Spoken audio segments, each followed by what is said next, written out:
Hello, group host and group leaders. Welcome to training session number 2, the nuts and bolts of leading a group.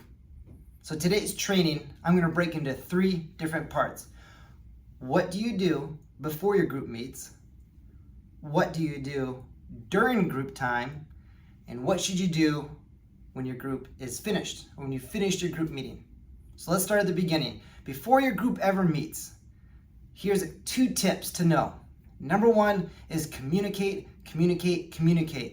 Text out, email out, communicate out when your group is going to meet, where your group is going to meet, what your group is going to meet about.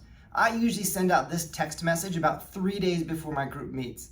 And then I send another text message the same day the group is meeting. Something like, looking forward to seeing you guys tonight. And I list the day and time and place again. So communication is king. And then number 2 is prepare. There are certain things you can do to prepare for your group meeting. Physically prepare your space, whether you're meeting at the church or in your home or some other place. Make sure it's clean, it's picked up, there's enough chairs out for everyone to meet and sit together. The refreshments are out, the snacks are ready to go, all that things that go into being a good host. You can also prepare physically. Go over the material that your group is going to be discussing ahead of time. If you're asking a question for the first time and you reading it in real time for the first time, you're at a huge disadvantage because you're trying to multitask, both trying to facilitate a conversation and think of how you would answer the question. So before your group meets, review the material yourself so that you are ready, and then prepare spiritually. Be praying for your group members, be praying for your group meeting time. So that's what you do before a group meets. When your group meets, a typical group format is broken down into 3 parts. The first 20 minutes or so is social time. It's what is going on in your life, the highs, the lows, having a snack, having a drink together, and it's just that building relationships. The second part of group is going over the discussion questions. And so this should be about 40 minutes. It's taking the previous week's talk and then going over to how this applies to our life. And during discussion time, really try to drive to an application or a next step for each person in your group. And then the final piece of it is prayer time.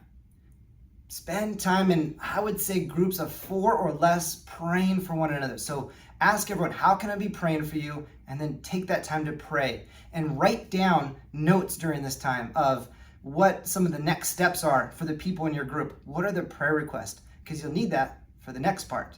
Now, before I go there, sometimes we'll be in an all-church campaign, and that the format is changed a little bit. There's usually still a welcome time and a social time, but the questions and the prayer time, all that is usually wrapped into the small group material. So that curriculum that we're using will have all that laid out for you. Now, what do you do after group? When group is finished, we're communicating again. We're sending out the prayer requests. We're following up with people who didn't show up and just saying, hey, we missed you. And you're encouraging your group members throughout the week. So the really important piece of after group is submitting attendance. We use a database system called Planning Center Online. So you'll see it, planningcenteronline.com. They will send you an email because you're listed as the group leader.